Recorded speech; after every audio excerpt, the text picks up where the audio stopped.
అరే ఇంట్లో మోసే ఉందిరా. ఇప్పుడు పెట్రోల్ బండ్లను కొనే బదులు ఈ వెహికల్ కొంటున్నాం అంతే. పర్యావరణం కూడా కాపాడిన వాళ్ళం అవుతాం రా మనము.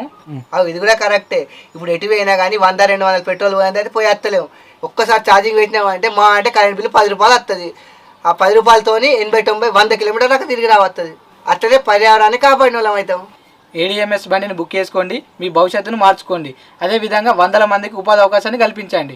పొల్యూషన్ లేని భారతదేశాన్ని నిర్మిద్దాం, అది మీ తొలి అడుగుతోనే. అరే ఇంట్లో మోసే ఉందిరా. ఇప్పుడు పెట్రోల్ బండ్లను కొనే బదులు ఈ వెహికల్ కొంటున్నాం అంతే. పర్యావరణం కూడా కాపాడిన వాళ్ళం అవుతాం రా మనము. ఇది కూడా కరెక్టే. ఇప్పుడు ఎటు పోయినా కానీ 100-200 పెట్రోల్ పోయింది అయితే పోయి వస్తలేము. ఒక్కసారి ఛార్జింగ్ పెట్టినామంటే మా అంటే కరెంట్ బిల్లు 10 రూపాయలు వస్తుంది. ఆ 10 రూపాయలతోని 80-90-100 కిలోమీటర్ల దాకా తిరిగి రావస్తుంది. అట్లనే పర్యావరణాన్ని కాపాడిన వాళ్ళం అవుతాం. ఏడిఎంఎస్ బండిని బుక్ చేసుకోండి, మీ భవిష్యత్తును మార్చుకోండి. అదేవిధంగా 100 మందికి ఉపాధి అవకాశాన్ని కల్పించండి.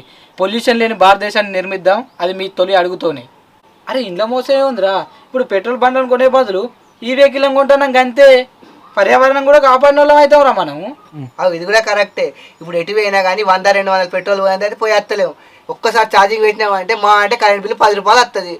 ఆ 10 రూపాయలతోని 80-90-100 కిలోమీటర్ల దాకా తిరిగి రావస్తుంది. అట్లనే పర్యావరణాన్ని కాపాడిన వాళ్ళం అవుతాం. ఏడిఎంఎస్ బండిని బుక్ చేసుకోండి, మీ భవిష్యత్తును మార్చుకోండి. అదేవిధంగా 100 మందికి ఉపాధి అవకాశాన్ని కల్పించండి. పొల్యూషన్ లేని భారతదేశాన్ని నిర్మిద్దాం, అది మీ తొలి అడుగుతోనే.